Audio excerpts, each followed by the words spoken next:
This is Media Sales Mastery, the podcast for media sales professionals. In each episode, we bring you information, insights, and ideas from some of the industry's top thought leaders. Connect with us to help pick the topic and guide the show. This is Media Sales Mastery, the podcast for media sales professionals. I'm your host, Jamie Wood. Our topic today, unpacking media agencies. Now, agency sales is its own unique subset of media sales, and as media agencies become more sophisticated, as media fragments more and more, as more options become available for client budgets to be invested, you really have to kind of have just an in-depth understanding of media agencies. You need to know the philosophy that underpins them. You need to know what their operating structures are. You need to know what their processes are. This stuff's a non-negotiable moving forward. Our guest today is a good friend of mine, a guy called Caleb Watson. He is based in Singapore. Caleb is the head of client management and growth at Unpacking for Initiative. And what we're going to do today is a bit of a deep dive into media agencies. We're going to get an understanding of the philosophy that underpins them. We're going to do a bit of a hypothetical brief right through to PCR. We're going to talk about all the different functions and roles and processes that happen throughout that. And the rationale is really simple. The better you understand media agencies, the better you're going to be able to work with them as a media sales professional. Really looking forward to this one. I'm going to jump in right now. The first five. Caleb, welcome. Thanks, Jamie. It's great to be here, coming from hot and humid Singapore. Well, down to hot and humid Brisbane, but not as bad. Not as bad. Mate, first of all, it's bloody great to see you. Mate, it's been a while. I think when you were working in China, we weren't really communicating on the social media or anything like that. And yeah, it's very, very restricted up there, and even more so now. So tell us a bit about yourself, your current gig, and just a broad background in sort of the media marketing space. Yeah, sure. I mean, I've been working, 20 plus years, a lot of it in Australia, to be honest, a lot in Sydney, where I started, and then did a small stint in the UK, more regional, back to Australia, up to Brisbane, which is really, really cool, where I actually met Jamie, and got into more agency management, and then took the leap to go to, the Far East in China, to, I thought it was a very exciting media marketplace, and it was nothing I've ever worked in before. And then I went, okay, I've done that. COVID's here, and I've been in my current role in Singapore. Again, very different of a regional remit. So I look after, for Initiative, like all client management, so all the main sort of key clients, and then what we call our client advice and management key team members in each of the markets. And then also growth, so new business, so sort of double hatting. That's awesome. And I think you've obviously worked in like a marketing function. I knew you when you were running an agency, and that's probably been predominantly your experience, which is handy for today's topic because it's all about unpacking media agencies for people who are on the other side of the fence in that media sales role. Set us up, mate. And this is a big question. What is kind of the philosophy that underpins a media agency? What is it that you and the team strive to do on a daily basis for your clients? Yeah, it's a great question. I mean, again, I do the whole cliche, every client's different, every agency's different. But if you boil it down, I think that what we're there as an agency is really to consult and support. I was trying to wrap my brain about what does that actually mean, but we are sort of consulting to them. We're tapping into experts in certain areas, such as on the media owner side. You're experts in your field, in terms of like your audiences, the content, etc. So we tap into that. How do we sort of connect that world with what the client is wanting to achieve? And that might be whether they're looking to grow the brand, whether they're looking to expand their market, whether they're looking to engage, etc. So we look to consult and bring in, and then what's in my role with the agency is I look to bring in the best within the agency group to then help with that. That could be in analytics and strategy and planning and looking at where we can tap into that. So I would say that we are, probably broadly like connective consultants. Yeah. For a better word. But I feel like the function of an agency is ever changing too. Like if I think about the capability of an agency over the last 5 years, even in terms of the complexity and some of the things that clients are now engaging or expecting of their media agency versus what it used to be like, it feels like it's increasingly becoming that you are really an extension of almost like a few different arms of their business, not just the marketing or advertising function. Yeah, exactly. I mean, like, I suppose if you look at the agent, like the skill, the remit that we offer clients, again, especially being in a regional role, because that's generally where the hub of a lot of, what we call crafts are based within. So we span everything from, I've got some clients where we're doing, in the media agency as such, we actually do content, we do influencer, we make ads, we do all their back-end analytics for them, we do their data management for them, which is very, 5, 6, 7, 8 years ago, you wouldn't really be talking about that space with a traditional media agency. Yes, we do the planning and buying, but we also do upscale, brand strategy work for some clients as well, because they don't have that functionality within their organization. So it is very broad. It is very, very broad. It's probably a good setup for the topic. Media sales mastery. Because the analogy I use a lot is publishers are getting a lot more diverse. Their products are becoming more complex. Their product suites are becoming broader. The market's maturing. So you've got these frontline media salespeople selling into agencies. Their propositions are becoming broader.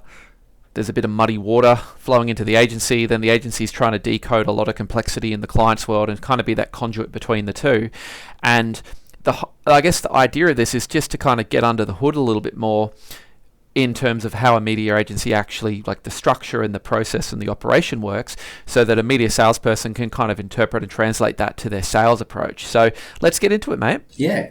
I thought about maybe a different way of doing this. So rather than just me firing off all these clinical questions around what does a strategist do, what's a planner do, what's an investment head do, maybe we could work through almost like a brief to PCR workflow, and just contextualize each of those stages and who in the agency plays that specific role and why.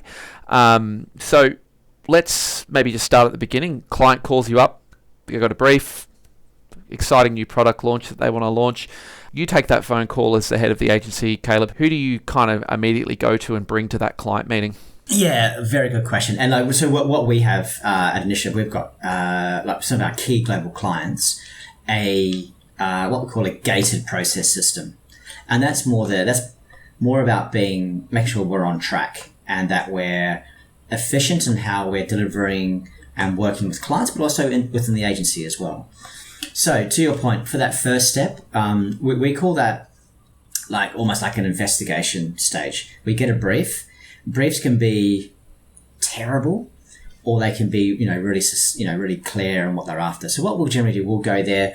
I would bring, in most cases, like a head of planning and head of strategy, in most cases, because they're the two individuals who are going to start with the brief and then actually create and build that. So that's where it starts. So that's how we start. What we would then do, between the three of us, probably more myself and the strategy lead, is then review the brief. We sometimes might rewrite it and then push back on any sort of clarity that we may find. The biggest things missing in briefs, and I actually did a brief training workshop for a global client about 6 months ago, which you wouldn't, it's crazy. It's like, this is what needs to go into it and why. The biggest thing is what is success? That's a big thing. I know that, we don't generally always portray that to the media partners. So what is success? Is it growing X, volumes of beer when I was working on Carlsberg? Is it, getting so many subscribers for Prime Video, etc.? So that's key. And the other key part, which we find there's lots of ambiguity around, is what's the core objective? We want to drive, awareness and consideration, and we want to drive loads of download.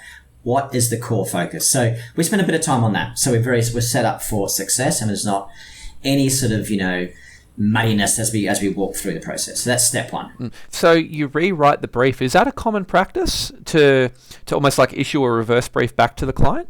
It depends on the size of the project. So we wouldn't, sometimes we'll get, what we try and do is we have a very clear, focused template for briefs. And it's very simple to step it through and fill in the relevant information. What we wouldn't necessarily rewrite it. We'll probably go back and ask questions against certain areas of the brief. So as I said before, if it's objective or markets, etc. Yeah, cool. And so you've brought the strategist along to the meeting. You've done those steps. Would the media strategy process then commence from there, and what might that look like? Yeah, so for us, I mean, again, initially we're probably a little bit different to some other agencies potentially. So we actually start with who is the audience, number one, before we do anything. So because that's very key for us to go, okay, so who's the audience, and we'll go through and we'll really tissue that out with the clients well before we go any further, and we'll look at insights around it. We'll look at, because that the audience sets up our Strat platform.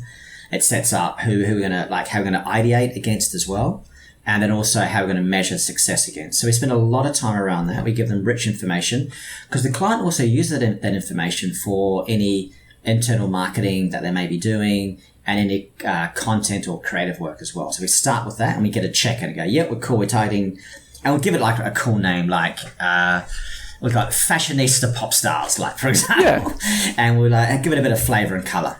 Right. And so what would that sort of process look like in terms of building that, like if you're building out like that segment, like is it just a lot of desktop research? Is it a lot of like looking at case studies? Like how does a strategist typically kind of sit down and just run with the ball when they're putting a media strategy together? No, okay. So from here to that, with the audience work, a lot of the stuff again that we'll do with desktop. So we've got like research platforms, Roy Morgan, for example, or the equivalents in other markets we would use as a starting point. But that's rich only to a point. What we're starting to do is actually go in market. So if one of our clients, we've actually got a group of individuals that we'll go to and get some real rich video about. Okay, so what's the coolest thing in Indonesia at the moment, and they'll go. We put a video and they give it a bit more flavour and colour. We also reach out to media partners as well, especially those that are quite entrenched in a certain audience genre as well. We'll go like, actually, what insights do you have? Because that's your bread and butter. That's what you do day in, day out to reach a certain audience, whether it's the grey nomads down to the teens, etc. We go, what are you doing around that? And we use that as well. So a good strategist, not something that always happens, will use a multiple of sources to then pull together their or paint a portrait and a picture of who that audience should be. Cool. So this is one that I think is interesting at a media sales level because I posted something about this on LinkedIn the other day, actually, that a lot of media salespeople are furnished with a lot of different collateral, be it research, be it product info, be it insights or documents around their own audiences. And it seems to me that what happens is a lot of this all just gets kind of squeezed into that like response to brief. What kind of information and or collateral and or research has utility and relevance at that strategy stage if I'm a publisher? Is there anything in particular where if you're got your media strategist working through that process that they would really want from a publisher? Is there anything comes to mind? Yeah, I think audience work, and literally, and this is just by pure coincidence, 5 minutes before we jumped on this podcast, I got an email from a publisher who's got just done a piece of research, a relevant audience segment against our category. I mean, like, cool. I've never really used them much, but now they're on my radar. I'll then I literally sent it to the strategist, going, look, here's some nice research. Let's see what we can pull from that to increase our richness. So it's almost thinking from the media owner side, is that break it down to that aspect, actually create like real rich pieces of audience information that can be, and you can, to be honest, you can package it up and you can go to send to everyone. Because that's your experts in. That's what you've got, for whether it be certain categories or whatever, you start to box it in and then give some rich insight around that. I think that's something that, to your point, I think, Jamie, you mentioned where it probably gets thrown in as part of an overall response, but we're looking, by that stage, we're looking at the costs and the placements and the more tactical planning aspects. Probably a good segue. So strategy, you've identified the audience. They're your fashionista pop enthusiasts or whatever it was. Do you then sort of move into like the implementation planning phase, or is there another step before that? Or so there's the next step of strategy is that we come up with a strategic platform. So from that, once we might come up with based on the service or category or product that we're wanting to advertise, we look at it and we go, okay, our platform is all around create the pop. I'm making this stuff up. That could be our platform, because it's all about creating excitement for the particular audience, and our product enables it to actually talk within that platform. So we've got create the pop, which that then helps us to then do ideas off the back of it. So I actually remember in Brisbane, trying to think back, where I can't remember, the brand was really bad. It may have been one of the Suncorp ones, where we had like a platform and went to the media. And I think it's easier when we go, look, okay, it's called Create the Pop. And you go, okay, cool. How do we create the pop against that audience? And we'll explain what Create the Pop means within my platform, within my channel.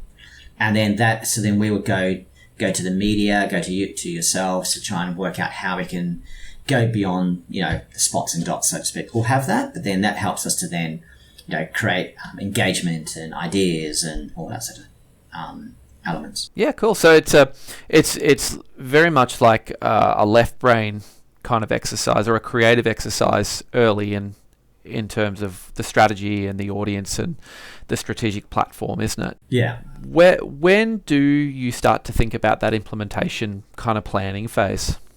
Yeah, so off the back of that, and we get sign off from the client in terms of like, do you agree with create the pop? And we yeah, love it. They can see it working. We would then go. We've then got not just us. I think most agencies have this a channel planning tool. So we'll go against this audience. We're trying to drive awareness, and these are the channels that actually come up. That helps us to formulate how we would then manage our investment and spend across those channels. So that's so now we're getting into more what I call like technical planning. So this is so one of the things, our clients, we call it foundation and flame. This is our foundation. So rigor, we've got the numbers behind it. We're going into, like, for example, we're going outdoor is a great channel for driving, awareness against this audience. So we're going to put like X% of our budget. So that's when we'd actually do the budget allocation. Then within that, we then engage with partners to obviously to not only negotiate costs and placement and value and that sort of stuff, but also the idea, because we go actually outdoor is a key platform. How do we create the pop with outdoor? We're going to use you anyway. Out of all the partners we've got, how are you guys going to do that? And then we'll give you a proper brief and run through it. Yeah, and again, like this probably speaks to close to best practice, because when you do have a market where the receipt of the brief is the first insight, or the first time that the media salesperson's actually even seen the work, it's often kind of at that response to brief phase versus something a bit more collaborative going, we'd love to get an understanding of how could this idea work better in your channels, and the thing's still sort of taking shape. So for media sales professionals, I guess here, Caleb, like what would be an appropriate type of conversation that they might be able to have with you guys proactively when you're doing that kind of planning? Again, as I said before, the way that, again, for some clients, we look at it as like foundation and flame. So you've also got to get your fundamentals correct, making sure you've got, the relevancy, blah, blah, get the numbers out. And then, and you can almost do that fairly quickly, to be honest. At the same time, I would then, and again, I mean, in most cases, the media partners, you guys are lucky. You've got creative people within your organization, so I'd actually engage them to go, okay, here's a brief that they've come up with. It's for, I just say Carlsberg's for beer, right? And their platform is Create the Pop. They're trying to, launch a non-alcohol beer to a young female audience. Okay, cool. Here's some of the thoughts they've had, etc. I'd throw it to them, and actually look at, from your content, how can you, like, what are the strengths that you guys can bring to that idea? If it's from a out of home to a TV to a radio, to digital, etc. There's advantage that you have within that content, because you are producing content within that. I like that. Yeah. So I'd say to think about it that way. Yeah, and I think that's where context can play a really key role too. Like, it's one thing I think I'm always encouraging, certainly my team, to do, is to go, when you're selling a product, like when you're selling, particularly out of home is a very technical sell. Like, product has features and attributes that that are relevant and are valid and need to be raised, but the massive kind of opportunities to think about context as well in terms of when you are intercepting, or when you are impacting people with your message, like at what time of day, what's their mood, what's their mindset. If you're looking at a beer brand targeting a young female audience, it's like, would I do that in the gym? Are they more health conscious? Would I do that midweek, right? When people aren't going to be having those alcoholic drinks socially? Would I do something like a station domination, because that's the way a lot of them do travel? Would I do a special build that actually just has like a completely different execution? So not thinking price, not thinking product, just thinking more laterally around, well, what is this audience, what's going to work and engage them in a meaningful way. Exactly right. I mean, because I think the whole notion around engagement, and I've got clients, you can tell what clients will do this and what won't. Some go, no, I'm just going to do a straight, again, use outdoors the example, I'm going to do a straight ad, I just want to just get scale. Cool. And it might cost you, making it up, $1 million. Okay, done. And then you've got another client who goes, no, I want to actually, and Carlsberg's done this in the UK, where they actually said, we're going to make up an ad, like with a company, and we're going to put an actual beer tap on it, and people are going to queue up and drink beer. It's only one outdoor ad. Would it cost them a fortune? But the actual PR and the social buzz off the back of it is huge. So it's thinking like that. I think that's what is a real opportunity, because again, you guys know your content and your audience much better than what we do. And I would encourage, and I used to, I know Matt Baxter way back in the day, and I followed suit from him, is that if any of the media partners who are listening to this get poor briefs, throw it back at the agency. It's not good enough, And I've seen a lot of bad briefs, and it's not good enough. It's unfair, and it's lazy as well. So I'd encourage you to do that. Yeah, look, I think there's definitely some merit in having that convo now off the back of the last couple of years, where I think we could all be excused at times on running a bit on adrenaline and just trying to get the work out the door. But let's talk about moving it from this phase into a more robust, rigorous process around like the investment and the implementation kind of planning. Here's the first question I've got for you. I think not all agencies, but certainly in the Australian market, that investment function seems to exist in pretty much all agencies. If there isn't an investment team or a trading team, there is certainly someone in the agency who very much is kind of the specialist in that space. What is the absolute upside of having a dedicated investment team, and how has this specialization kind of evolved from what you've seen?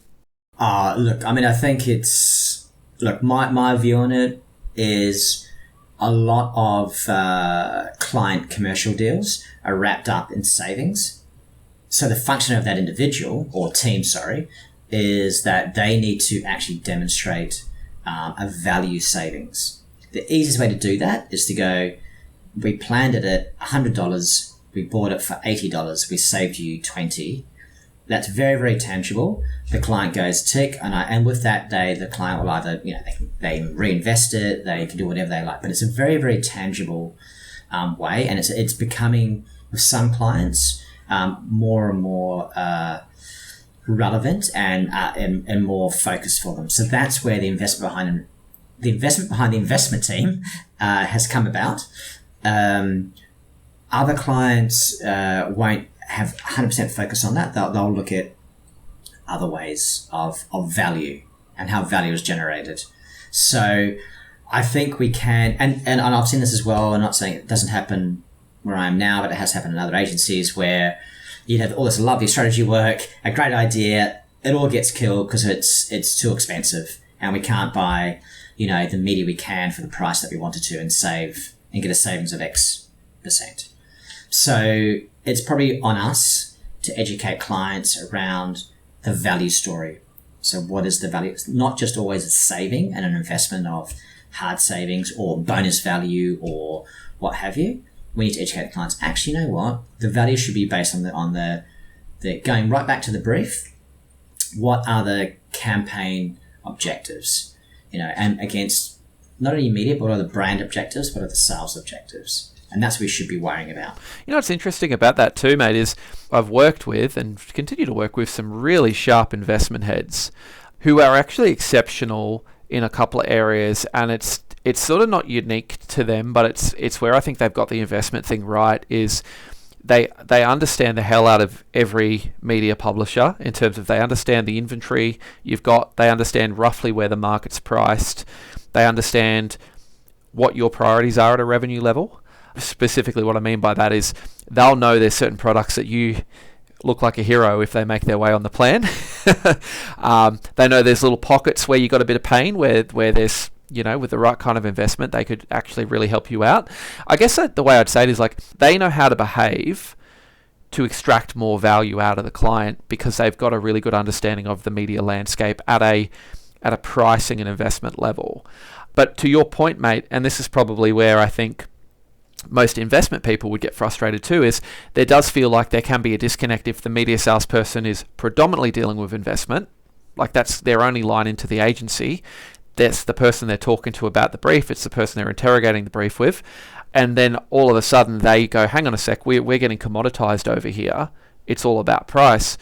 And it's kind of like what this is trying to probably do is go, how do you sort of, I'm not going to say you not go rogue, but how do you potentially kind of move or adjust the way you're engaging the agency in order to have a little bit more insight and a little bit more custody of the information throughout the process? Exactly. And I think just going through that process, as I said, you can start right up with the value you bring to the agency with the audience understanding. So you go right up the stream and you start there. So I agree. You're not waiting to actually talk when when the rubber hits the road and you're negotiating hard and you've got to get more sites up or more bonus value for radio or whatever it may be. You're not doing that, or your discount's not deep enough and all that sort of stuff. That's where you can get out of that mire of that discussion. Because I agree. Look, I mean, it happens, and sometimes agencies we just go, you know what, we know what we want. Conversely, the agencies will go, you know what, this is what I call a black and white campaign. We just need to get stuff out. Yeah. We're not going to get any stuff. It was purely about we're all about reach. It's just get it in and out. It's down and dirty. Let's just do that. As long as they're open and honest, so you're not wasting your time doing his idea to go, cool. But the next brief could be an opportunity to do that. So you're making because you're almost giving clear deliverables, expectations on the media partners. Yeah, and that's also what I'm also curious about are like, what are some of the things that media salesmen people might not be aware of, particularly at that investment or at that briefing buying level? Because this feels like where a lot of process conflict comes up. Something as simple as like, the cost of the planned media versus a rate card going up, or live avails being how they are. Like there's all these pieces of inventory that we planned the campaign around we need to buy. They're now gone. What do we do? Is there anything you could offer some insight there of like what, if I'm an investment person rolling up to work, what are like the 3 or 4 headaches that I'd love to avoid when dealing with a publisher? Yeah. Oh, look, I think you sort of said it. I was never allowed to get dabble in the investment. I tried. Yeah. But I see you being you're too big picture, bro. I probably get bored and go, okay, if they're going to happen, I'm out. No, I'll probably say, look, for an investment person, number one, yes. You want to match the planning guidelines as close as you can at the best possible rate. So what does that mean? You need to have a partner, like a media partner, who is willing to, work on what the value is if that's a discount, if that's additional inventory, whatever that value may be. It could be a lot of other things as well. So actually working through that, so having the flexibility to talk about value. Also about because that's one side. The other side, as you mentioned before, is if there's a specific sort of buy. Let's go back to the idea of, create the pop or something. I can't remember. I've put on my Strat platform. Yeah, cool. So say, for example, you go, okay, we've got this cool idea and we're going to go outdoor. We're going to bring all outdoor. It's all going to pop visually. We're going to own it in for 1 hour. I think I tried this in Australia maybe. For 1 hour at a certain time, every single, outdoor site in Brisbane, for example. that own media owners. And you go, that's a cool idea. Cool. Okay, Caleb's done. And then investment person go like, how the hell am I going to do that? Yeah. Like and so I think it's probably working closely and not saying no. So I think for an investment person being like, okay, look, we need to make this happen. I know it might be a little bit far stretched, never been done before. Can we give it a go? Yeah. Can we look to go, let's forget about cost. It's more about accessibility and feasibility around that particular idea. And that's two ends of the spectrum, I would say, on that front. Also, the other critical thing is with this, owning the 1 hour and outdoor sites, whatever. That's quite hard, we know.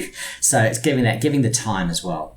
So I think it's allowing enough time for that to sort of manifest, and also going through the due diligence from the media partner side as well, if that's feasible.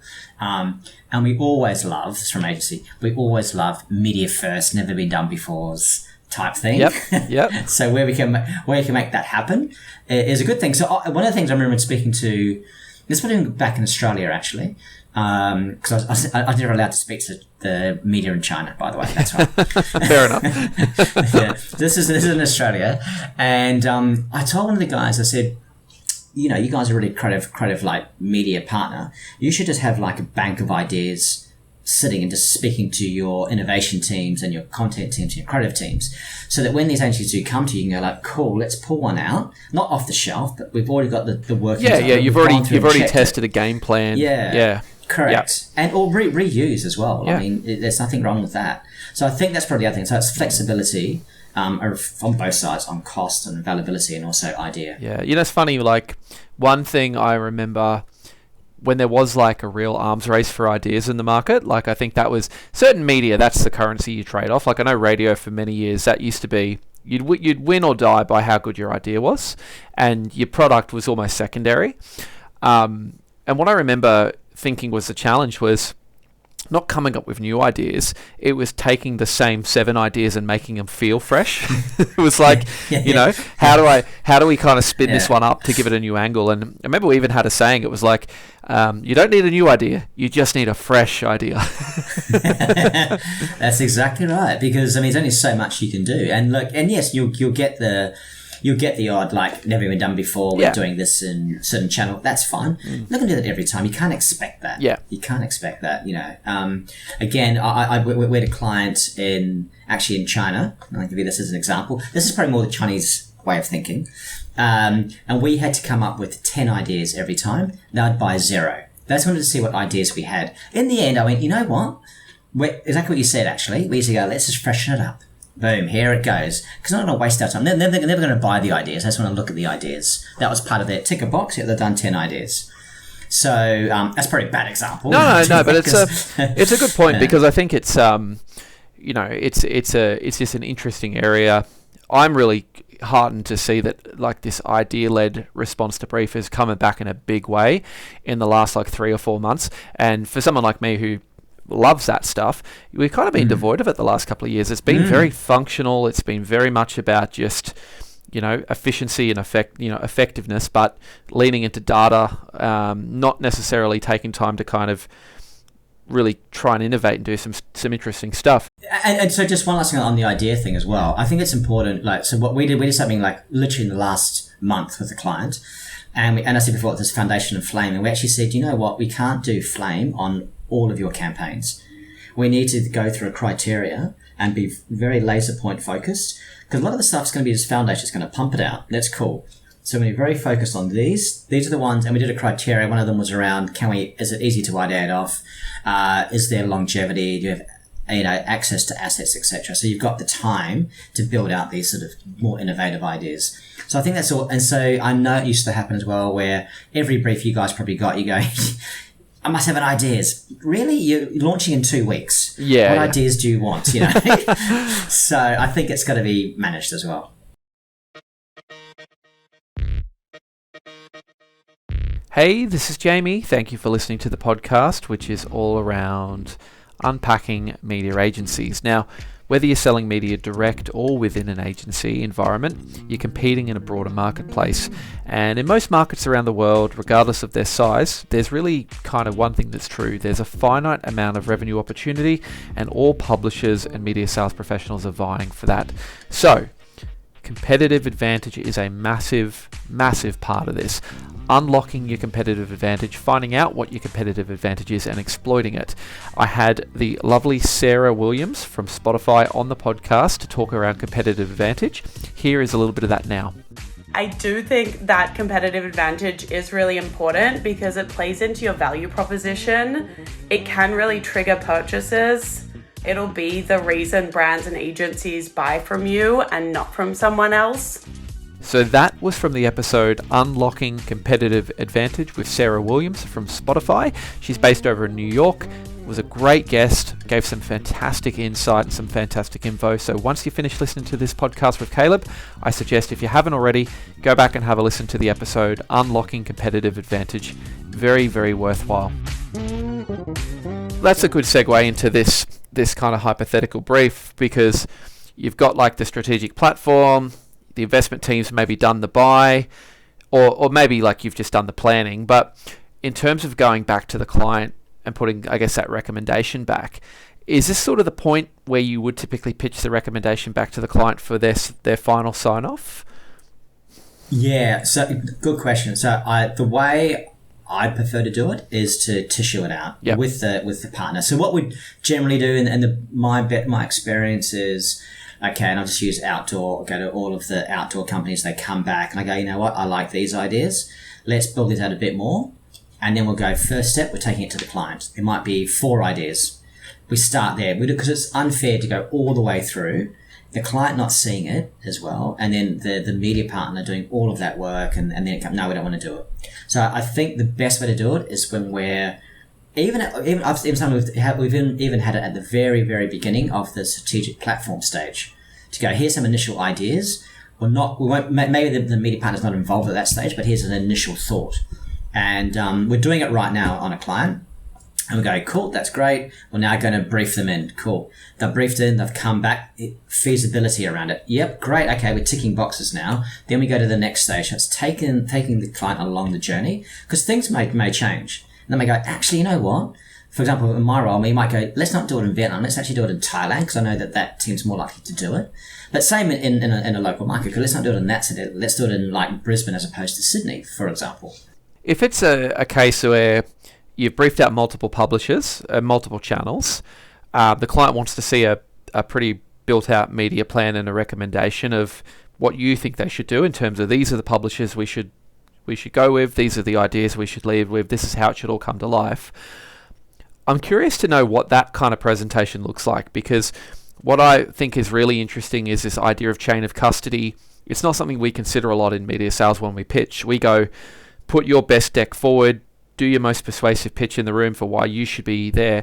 And what we probably forget is, like, the agency now has to then review everyone else's, curate a whole bunch of content into the deck they then take the client through, present that work.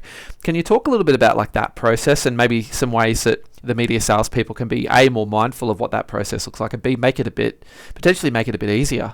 Yeah, I know exactly, because I remember like loads of media partners coming in with like huge decks. That's cool, but all of that work probably go into 2 slides, because to take it to your point, we're having to present all of the other work across multiple channels, and there might be a few ideas we pull out. So I think that is really hard. Like, a lot of the ideas that how we pitch them in is on 1 slide. Very visual, bang, here's what we can do. We might have a bit of a talk track around it. But again, that's the first showing of the idea. So it's probably, the way I think is, again, it's anxious to be fair on the media partner to go, right, you need to, what I need is just like, here's a thought of an idea. I want to, again, Carlsberg, I want to pour beer out of an outdoor site. What the? Yeah. Okay, cool. Media first. You might go, media first, yeah. You might go, okay, let me look into it. It's potentially we're able to do that. That's awesome. So we'll put that in a case. So O Media can do that. That's great. Looking into it, Here's some other examples that they've done, and we can build it out further. That's all we need. We don't need to have it finished. And I think that's probably because the client may go, you know what, that's a dumb idea. I think we should put it all onto, housing a live DJ event, or I don't know, make it up, whatever.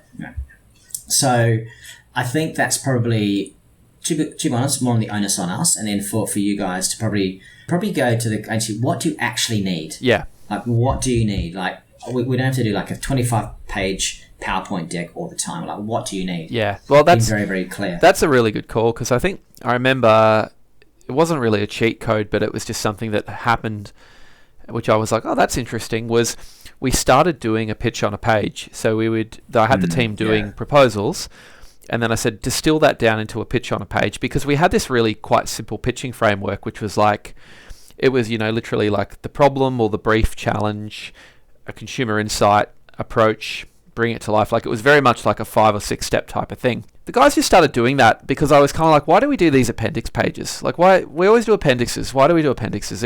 Why don't we sum up the whole pitch on one slide and spend our time, like, make the appendix page a functional part of the deck?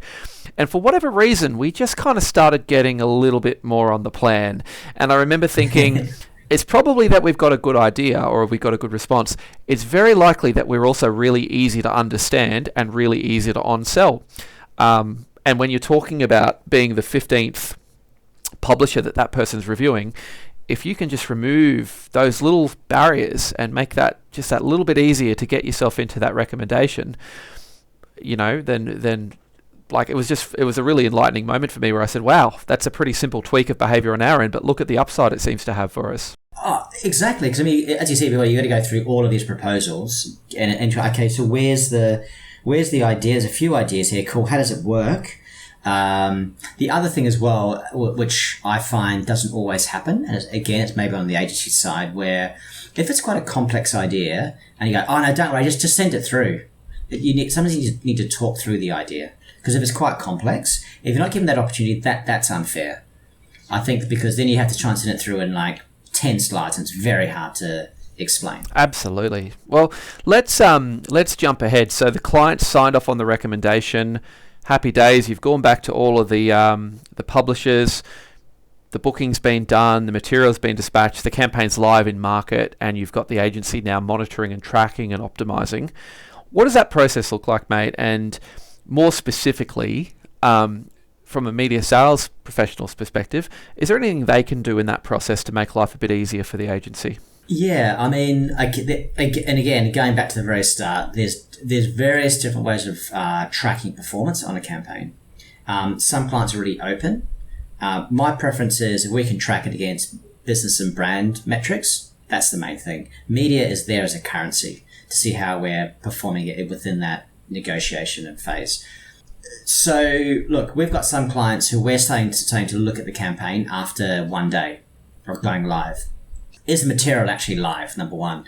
Day 3, we're starting to see some performance, especially in digital, some performance, delivery insights we can start to formulate. Day 7, right, we're optimizing on day 7. And we're going hard at that because the campaign's in market for 3-4 weeks. Done. That's another client, always on, we're monitoring on a monthly basis to see, okay, what nuances do we tweak and change, etc. From a media partner perspective, what could help in that stage there is proof of going live. That makes sense. As soon as you can, that's a big thing. Could we go like, okay, cool, we don't have to worry about that. So that's more of an operational live campaign functionality. Yep, cool. If it's like proof of postings for outdoor or even TV, because TV we don't get the actual post until, I'm trying to think now, 10 days after, like the week after or something. So even if TV guys, it's gone live. Radio, the same thing. That's a big tick. You don't have to worry about that. It's all gone live. Then from a performance, I mean, with performance it's a little bit harder because a lot of the way that we track performance is through a third party. So whether that be Nielsen, OzTam, etc. That's third party. So we've got to adhere to that. But then any if it's So that's what we call our standards. If it's a big idea, so it's a big idea we've done, and we're tracking it through some potentially no brand metrics. There may be some brand metrics that you guys are doing. It could be through your social listening. You've seen a lot more chatter about, the Carlsberg beer tap through your social platforms, through your content, etc. All of that is really rich because this adds more depth to the performance of the campaign than just, we got 53% reach versus 50%. Fantastic. So I think, and it's probably working with the agency to go, okay, well, why are you doing this idea, and what are the success metrics around it? And I think, and how you can help with that. And some of that to me just sounds like an easy win too, in terms of here's a couple of observations. Like, we've gone live. Typically, what we'd expect in our channel is X. Yeah. The audience have really latched onto this. This seems to be getting a lot of traction here. Here's a screenshot, or here's an audio grab, or here's a pop. Exactly. And like going back to the good old Carlsberg tap, because I love that idea. Yeah. Especially because how do you measure that? That's quite hard. It's a one outdoor site. So, and for again, exactly what you said, your media, you could come back and say, look, here's all some great pictures of people like queuing up for it. Never seen anything like it. The buzz is going crazy, and we'd obviously monitor the buzz as well. Yeah. But it's more about putting some benchmarks that you may have that can sort of compare. Yeah, and some context. I think it's quite nice. Definitely. Well, yeah. So campaigns run. Obviously, we've had no major disasters. Coming to a kind of a close here, and I know we're sort of being pretty crude, but I just want to step it out. Post-analysis, right? What does this process actually involve on a media agency side? So, like, who runs it? How does it get run? How does it get packaged and presented back to the client? And again, from a media sales professional, what are we kind of able to do in that process to obviously make life a bit easier? Okay, so there's two ways that, and again, this is very broad. Okay, you've got what I like a campaign performance, and then what we call a quarterly business performance as well. So there's two. Both have got relevancy. So with the campaign performance, that generally be run by the planning team. We call it comms design. So the guys who have built the plan and have worked, and with the planning team and the investment team, because in there you've got the delivery around those foundational metrics of reach. All of those are going to tick the box. We would also have, from an investment, any sort of savings and value, etc. But importantly as well, which I think sometimes gets missed a little bit, is the key insights and findings, and then what we can take for next time. What are the learnings we can use for next time? It gets lost. So I think that's really, really important. From what the media partners can help us with is, again, providing some sort of context around, okay, so how come we spent all this money on the tap idea and we thought you'd get a lot more return in terms of like social currency and people talking about it and influence it and all that sort of stuff, but we didn't, it'd be good to get your context on what you've seen from a similar idea or big idea. So I think having that, again, going back to the same thing of going live, that context, I think is quite nice. We've even done, I remember doing a post review. This is a little bit fancy, like years and years ago, actually in my Sydney days. And we actually did it in a pub, because it was all about being out and about. It was a very heavy outdoor campaign. And this is actually working with the outdoor partner at the time to actually secure the venue, to help with and actually show. We actually did the post analysis. That's right. Sorry, we did it on a bus. That's right. Did it on a bus because all this outdoor going right. You're going to travel in the world of the consumer. So we're going to go there, and you're on the bus. There's all bus advertising, and there the bus is wrapped. You're then going past. You're seeing all of the outdoor everywhere. You go into a pub. We're having a few beers. You go to the toilet. There's ads in the toilet. So something like that as well is quite cool, especially if it's that could be another nice way. And I know that and I know I've been on quite a few of them where you do like outdoor tour of like campaigns going live, but it could be something else as well, or how it's packaged up. And we don't do it enough. I'd say if a partner can come and go, okay, so how do we go beyond the numbers, but how do we try and demonstrate what our audience saw?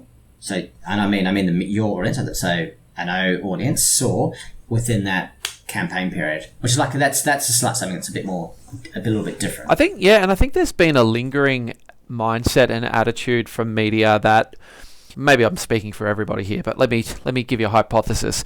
I think there was an attitude of post-campaign reports are sort of a tick and flick exercise. The coordinator does it if they want it, but on to the next deal.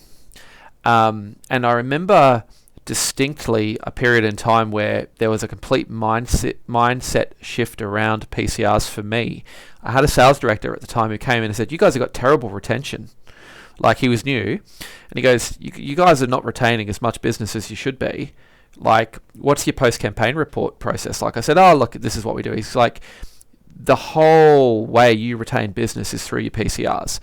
Right? So we put a very structured process in place around really detailed PCRs. We would put as much effort in, maybe not as much, we'd put half as much effort into our PCR as we would into our sales deck, right? But in terms of, we would still put effort into it in the sense of, it'd be designed beautifully, it would have a narrative built into it, it would be presented by the salesperson to the agency, there would be key learnings and insights.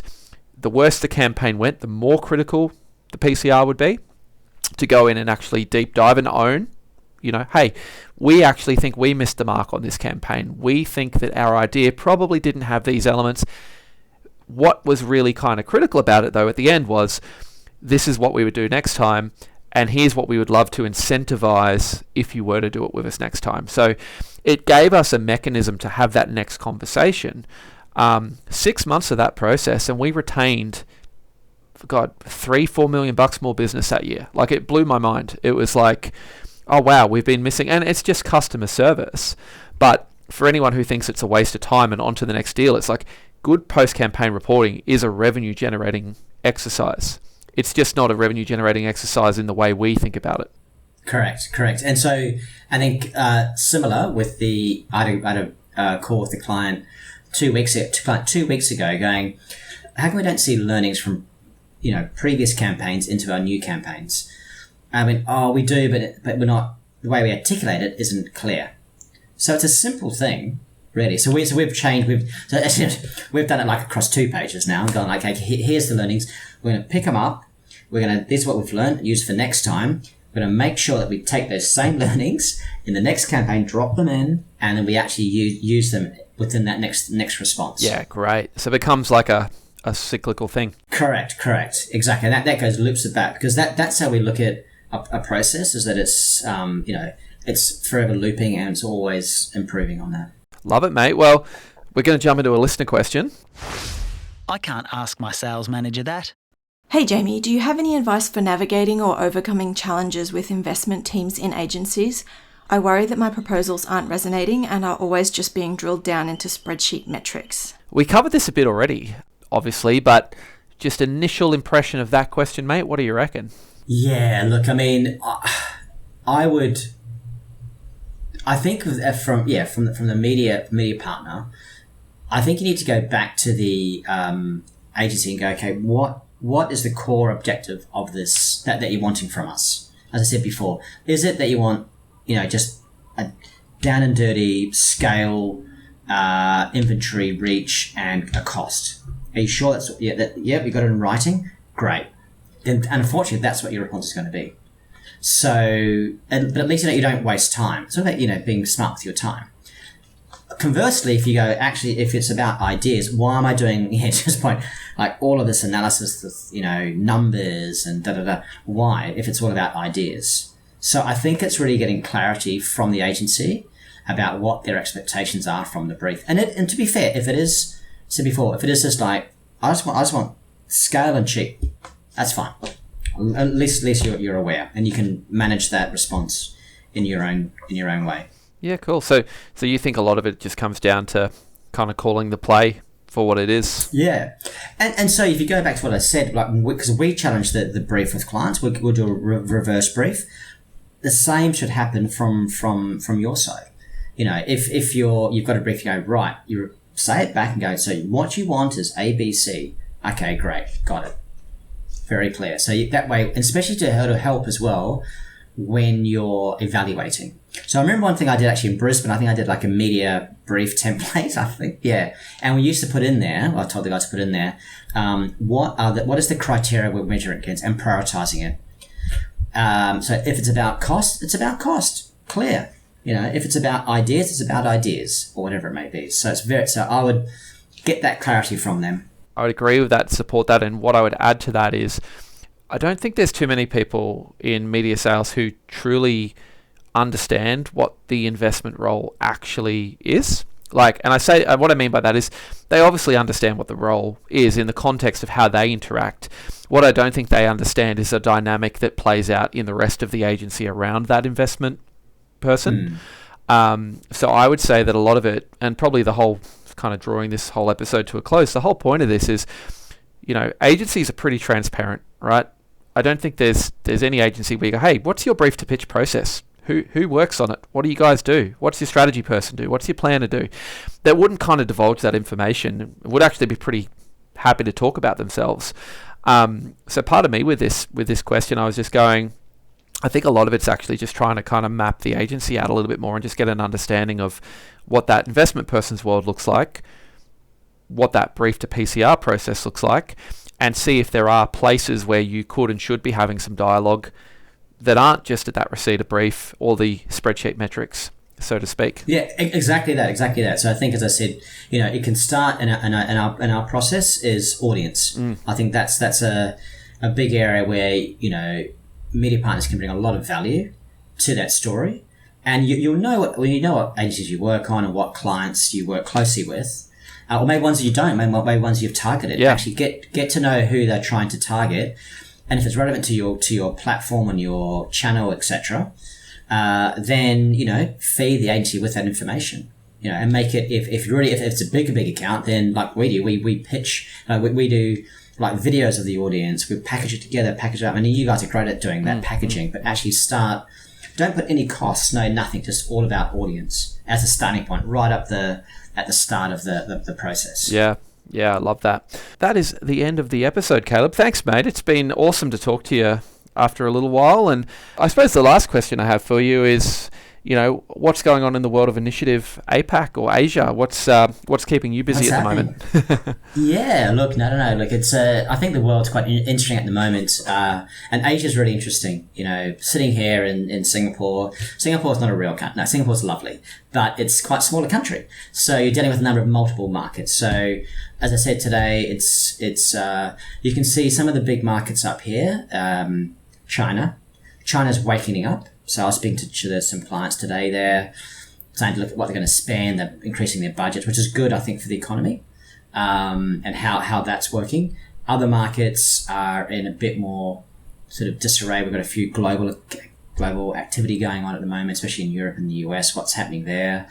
So for me, it's really looking at trying to navigate through that in terms of where the focus and growth is across the region here.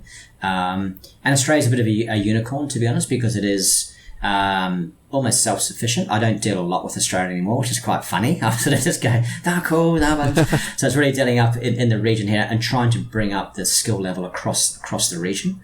And then looking to see how we can leverage and connect with, we're quite a fortunate initiative where we're a smaller global team, and we connect, very easily. Like I can pick up the phone and what's happening in the UK to New York, etc., very easily, which is nice. And it's pretty hard for other networks to do that. Yeah, I feel like Initiative's always had a great place as almost like the challenger brand agency. Like you guys seem to like to work with those brands that are, lobbing a few grenades at a market leader. Yeah, that's it. Exactly right. Yeah. So that's pretty much what I'm trying to do day to day. Survive, like everyone else. Yeah. So. Well, mate, thank you for taking the time to be with us. I'm hoping to get to Singapore soon, as we were saying offline. So when I do, mate, we'll enjoy it in 56 degree heat, 1,000% humidity. We'll enjoy a nice beer together. That's it. Thanks, buddy. Cheers. Great. Nice one.